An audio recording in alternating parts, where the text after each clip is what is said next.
بسم اللہ الرحمن الرحیم الحمد للہ والصلاة والسلام علی رسول اللہ وبعد۔ معزز ناظرین، السلام علیکم ورحمۃ اللہ وبرکاتہ۔ میں آپ حضرات کے سامنے ڈاکٹر فضل الرحمن المدنی رحمہ اللہ حیات اور کارنامے اس پر روشنی ڈالوں گا۔ تمہید کے طور پر ہم صرف ایک لفظ بول سکتے ہیں، موت العالم، موت العالم، عالم کی موت۔ عالم یعنی دنیا کی موت ہوا کرتی ہے۔ جب ایک عالم کی وفات ہوتی ہے تو اس کی وجہ سے بہت بڑا نقصان ہوتا ہے اور بہت سارے لوگ خسارے و نقصان میں پڑتے ہیں۔ آئیے ہم بغیر کسی تفصیل کے ڈاکٹر فضل الرحمن المدنی کی حالت زندگی بیان کرتے ہیں۔ نام و نسب: فضل الرحمن بن دین محمد بن لال محمد المدنی۔ تاریخ پیدائش 13/3/1951۔ یہی تاریخ پاسپورٹ میں درج ہے۔ مقام پیدائش موضع بھیکم پور، پوسٹ شنکر نگر، ضلع بلرام پور، یو پی، انڈیا۔ بھیکم پور اور شنکر نگر سرکاری کاغذات میں دو الگ الگ موضع ہیں، لیکن دونوں کی آبادی متصل اور عموماً ساکنین کے خاندان بھی مشترک ہیں۔ والدہ کا نام میمونہ خاتون بنت سلیمان انصاری۔ آپ کا میکہ سیکھر پور نامی گاؤں میں تھا جو بلرام پور سے پچھم جانب واقع ہے۔ وہ ایک صالح، دیندار، با اخلاق اور مہمان نواز خاتون تھیں۔ اولاد: ڈاکٹر صاحب کے 3 لڑکے اور 3 لڑکیاں ہیں، ہشام، احمد، محمد، اسماء، نائلہ، بشرا۔ سب شادی شدہ اور صاحب اولاد ہیں۔ وہ مدارس جہاں سے تعلیم حاصل کی: مدرسہ نصرت الاسلام شنکر نگر، یہاں پر پرائمری کی 5ویں جماعت تک تعلیم حاصل کی۔ اس کے بعد عربی ثانی تک کا کورس مکمل کیا۔ جامعہ سراج العلوم جھنڈا نگر نیپال، یہاں پر آپ کی تعلیم 2 سال تک ہوئی تھی، ادنا اور اولا۔ جامعہ سراج العلوم بونٹیار، جماعت ثالثہ سے خامسہ تک کل 3 سال یہاں پر کسب فیض کیا۔ جامعہ سلفیہ بنارس، عالمیت سنہ ثانیہ سے فضیلت سال آخر تک کل 5 سال تک پڑھائی کی اور سلفیت کے چشمے فیاض سے سیراب ہوتے رہے۔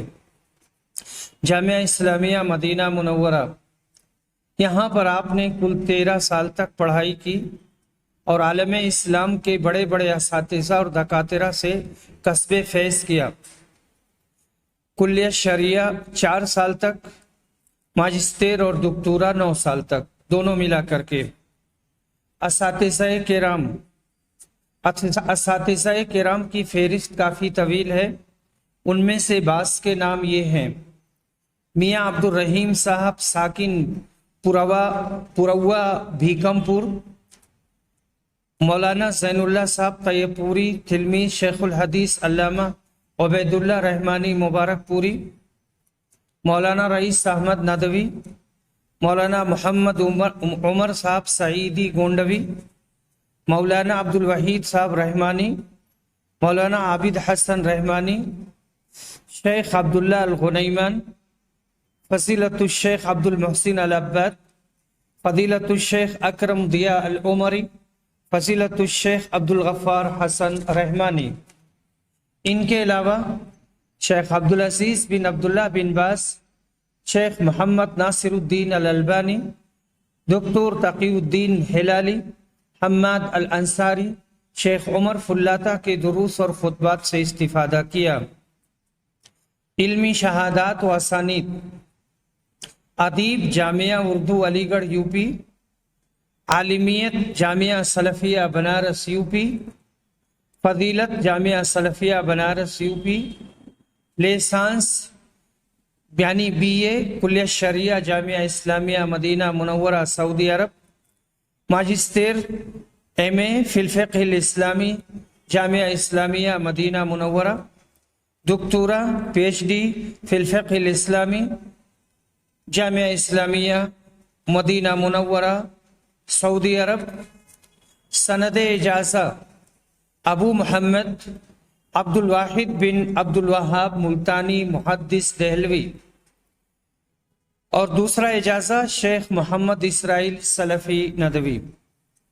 شہادات تقدیر و شکر، شہادت شکر و تقدیر از رئیس الدورہ لمعلم اللغة العربية والثقافة الإسلامية منعقدہ من جانب جامعہ اسلامیہ مدینہ منورہ در جامعہ محمدیہ منصورہ مالیگاؤں، اور دوسرا شہادت تقدیر از مستشار ثقافی در سفارت خانہ سعودی عرب نئی دہلی، جو وزارت شؤون الاسلامیہ والاوقاف کی جانب سے حفظ قرآن کریم و حدیث شریف کے پہلے مسابقہ میں فعال کارکردگی کی بنا پر دی گئی۔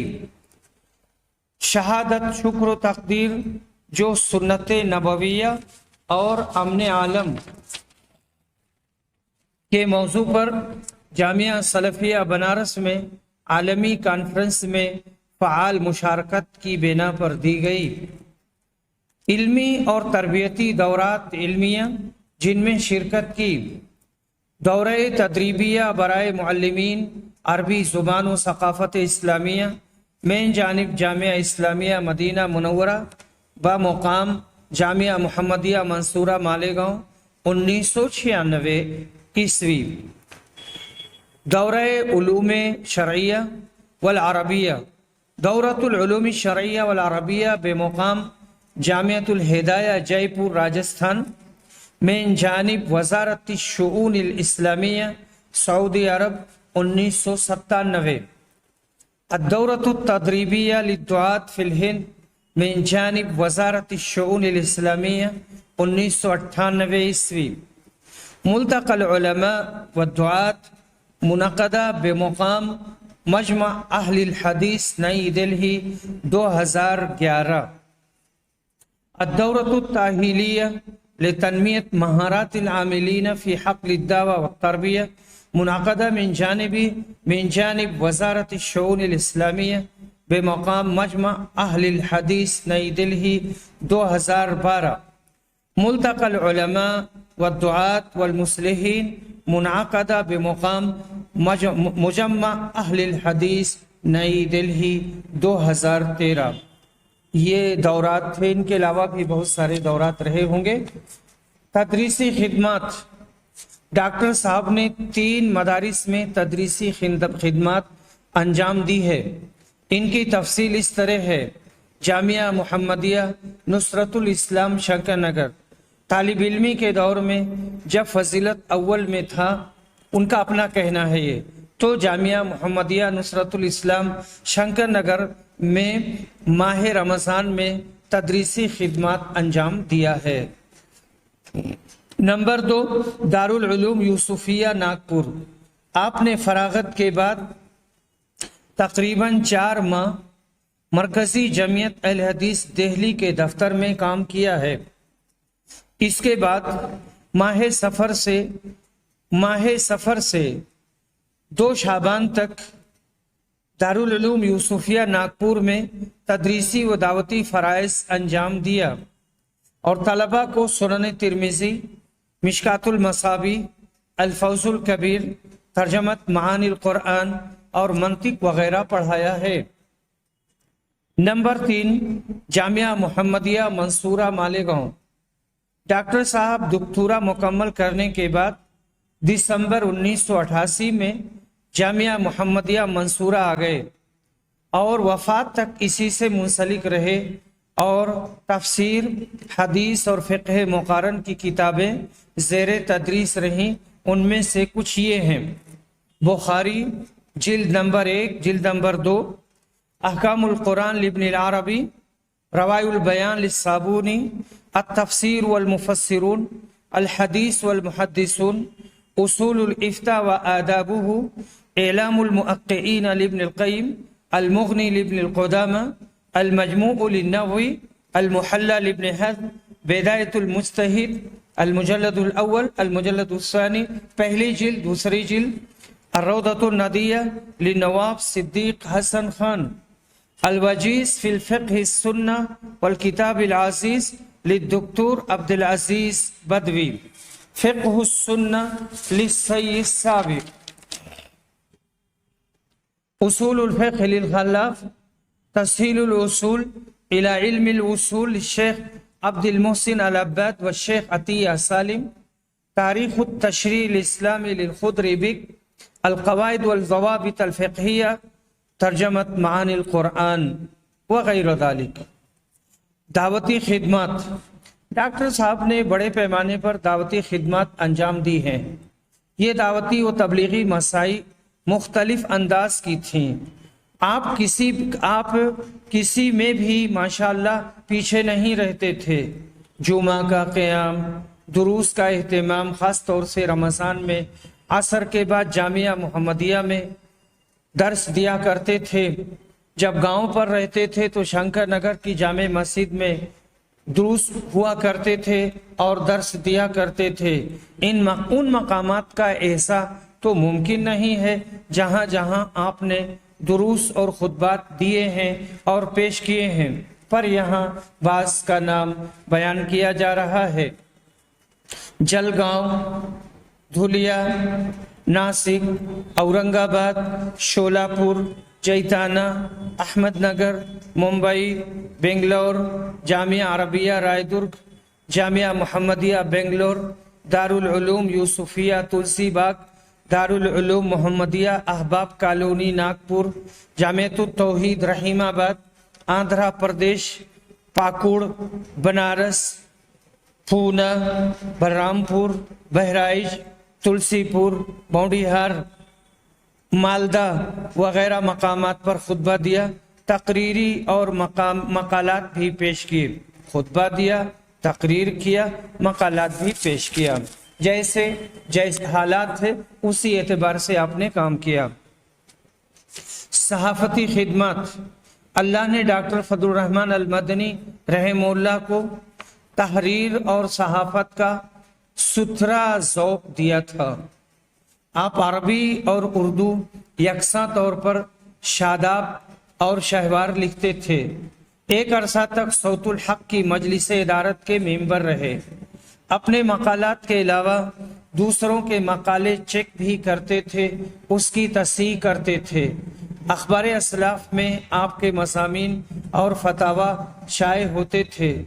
ڈاکٹر صاحب کا کہنا ہے کہ عہد طالب علمی میں مجلہ اہل حدیث، ترجمان، الاسلام اور شعور وغیرہ میں میرے مقالات چھپتے تھے۔ صوت الحق میں بہت زیادہ مقالے شائع ہوئے ہیں، خاص طور سے آپ کے فتوے۔ تالیفات و تحقیقات، مسائل الامام احمد بن حنبل بروایت ابن ہی صالح، تحقیق و دراسہ و تعلیق، یہ آپ کی پہلی تحقیق ہے اور پہلی سب سے بڑی کتاب ہے۔ یہ حدیث، رجال، علل، تاریخ، تفسیر، عقیدہ اور فقہ کے 1750 سوالات اور امت اسلامیہ کے جلیل القدر محدث و مجتہد اور فتنہ خلق قرآن کے بطل جلیل امام احمد بن حنبل کے انتہائی قیمتی اور علمی جوابات کا مجموعہ اور گنجینہ علوم و معارف ہے۔ اس پر ناچیز کا مقدمہ، یعنی ڈاکٹر صاحب کہتے ہیں ناچیز کا مقدمہ، ہر مسئلہ کی تحقیق و تخریج، علمی تعلیقات اور رجال کے تراجم وغیرہ ہیں۔ 1500 صفحات پر مشتمل 3 جلدوں میں عربی میں مطبوع ہے اور ادارۃ البحوث العلمیہ والافتاء والدعوہ والارشاد ریاض سعودی عرب کی طرف سے اس کی توزیع و تقسیم ہو چکی ہے۔ دراصل یہ دکتورا کا رسالہ ہے جس پر پی ایچ ڈی کی اعلیٰ سند تفویض کی گئی۔ نمبر 2، احکام التزکیہ فی الشریعہ الاسلامیہ، یہ ذبح اور ذبیحہ کے موضوع پر ایک تحقیقی و تفصیلی بحث ہے۔ جس میں ذبح کے مسائل کے ساتھ اعدائے اسلام کے اعتراضات کے علمی جوابات، یورپ میں ذبح کے جدید طریقوں کا جائزہ اور ان کے بارے میں اسلام کے نقطۂ نظر کا بیان، مختلف تجاویز اور اقتراحات ہیں۔ تقریباً 600 صفحات پر مشتمل 2 جلدوں میں عربی میں ہے۔ اصلاً یہ ماجسٹر ایم.اے کا رسالہ ہے جس پر مناقشہ کے بعد امتیاز کے ساتھ ماجسٹر کی سند دی گئی۔ نمبر 3، کتاب العلل و معرفت الرجال للامام احمد بروایت المروزی و صالح والمیمونی، تحقیق و دراسہ۔ یہ کتاب علل و رجال سے متعلق امام احمد بن حنبل رحمہ اللہ کے گراں قدر علمی اقوال پر مشتمل ہے اور اسے بڑی محنت سے ایڈٹ کیا گیا ہے۔ نمبر 4، مختصر تاریخ التشیع الاسلامی۔ یہ تاریخ فقہ اسلامی پر ایک مختصر مگر جامع رسالہ ہے اور عربی مدارس میں نصاب میں داخل کرنے کے لائق عربی زبان میں ہے۔ نمبر 5، سود کے احکام و مسائل۔ یہ سود کے موضوع پر ایک اہم کتاب ہے جس میں ہندوستان میں سود کی شرعی حیثیت، سود کی حرمت اور اس کے نقصانات کے تفصیلی بیان کے ساتھ سود کے متعلق اکثر و بیشتر مسائل کے جوابات، فتاووں اور سوالات و جوابات کی شکل میں مدلل اور دلنشیں انداز میں دیے گئے ہیں۔ اردو میں مطبوع ہے اور اب تک ہزاروں کی تعداد میں نکل چکا ہے۔ نمبر 6، سود اور اس کی مضرتیں۔ یہ دراصل ایک خطاب ہے جس میں سود کی تعریف اور اقسام کے ساتھ اس کے دینی، اقتصادی، اخلاقی اور اخروی نقصانات پر تفصیل سے روشنی ڈالی گئی ہے، اور رسالہ کے اخیر میں سود کے موضوع پر کچھ جدید فتاوے جمع کر دیے گئے ہیں جس سے اپنے موضوع پر ایک قیمتی رسالہ بن گیا ہے۔ نمبر 7، صف بندی کے لیے کھڑے ہونے اور نماز شروع کرنے کا وقت۔ اس کتاب میں دونوں موضوع کا مفصل تحقیقی جائزہ لیا گیا ہے اور آخر میں صف بندی سے متعلق فتاووں کو جمع کر دیا گیا ہے۔ اس طرح صف بندی کے متعلق یہ منفرد کتاب بن گئی ہے۔ نمبر 8، فتاوی رمضان۔ یہ رمضان المبارک روزوں، شب قدر، اعتکاف اور صدقۃ الفطر وغیرہ کے اکثر و بیشتر مسائل کے متعلق علمی فتاووں اور مقالات کا مجموعہ ہے اور ایک مسلمان کے لیے رمضان المبارک اور اس کی جملہ عبادات کے متعلق ایک قیمتی تحفہ ہے۔ نمبر 9، عید میلاد النبی کی شرعی حیثیت۔ یہ عید میلاد النبی کے بارے میں ایک تحقیقی اور علمی رسالہ ہے جس میں اس کی شرعی حیثیت اور نقصانات پر مفصل و مدلل روشنی ڈالی گئی ہے اور بتایا گیا ہے کہ یہ ایک مبتدعانہ عمل ہے جس کا وجود عہد نبوی اور خیر القرون میں نہیں تھا، اور اس میں عید کرسمس کی مشابہت اور نقالی ہے۔ نمبر 10، عیدین کے احکام و مسائل۔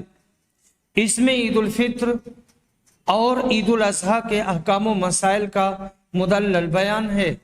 خاص طور سے خواتین کے عیدگاہ جانے کے مسئلہ پر مفصل روشنی ڈالی گئی ہے اور عیدین کے موضوع پر مصنف کے فتاووں کو جمع کر دیا گیا ہے۔ نمبر 11، اسلام کا صحیح نظام طلاق۔ یہ طلاق کے موضوع پر ایک خطاب ہے جس میں بیوی کے ساتھ حسن سلوک کے حکم کے ساتھ بحالت اضطرار، طلاق و خلا کی گنجائش و جواز کی حکمت اور پھر طلاق کے صحیح اسلامی طریقہ پر مفصل و مدلل روشنی ڈالی گئی ہے، اور اخیر میں طلاق کے متعلق کچھ فتاووں کو جمع کر دیا گیا ہے۔ آداب تعلیم و تربیت۔ یہ تعلیم و تربیت کے موضوع پر ایک بیش قیمت کتاب ہے جس میں تعلیم و تربیت کے فضائل، کامیاب معلم کے اوصاف، تدریس کا طریقہ، جامعہ محمدیہ کے نصاب تعلیم کے اعتبار سے ہر کتاب کے الگ الگ اور مفصل طریقے تدریس پر روشنی ڈالی گئی ہے یہ مطبوع اور بہت سے مدارس و جامعات میں زیر تدریس ہے، اور مجھے خوشی ہے کہ میں آپ کو یہ بتاؤں کہ یہ کتاب میں جامعہ محمدیہ میں فضیلت اول میں پڑھاتا ہوں۔ نمبر 13، قربانی کے احکام و مسائل۔ یہ قربانی کے موضوع پر بیش قیمت فتاووں اور علمی مقالات کا مجموعہ ہے، جس میں قربانی کے اکثر و بیشتر مسائل کے علاوہ قربانی کی تاریخ، اس کے فوائد اور اس پر اعدائے اسلام کے اعتراضات کا مدلل جواب ہے۔ عقیقہ نمبر 14، عقیقہ کے احکام و مسائل۔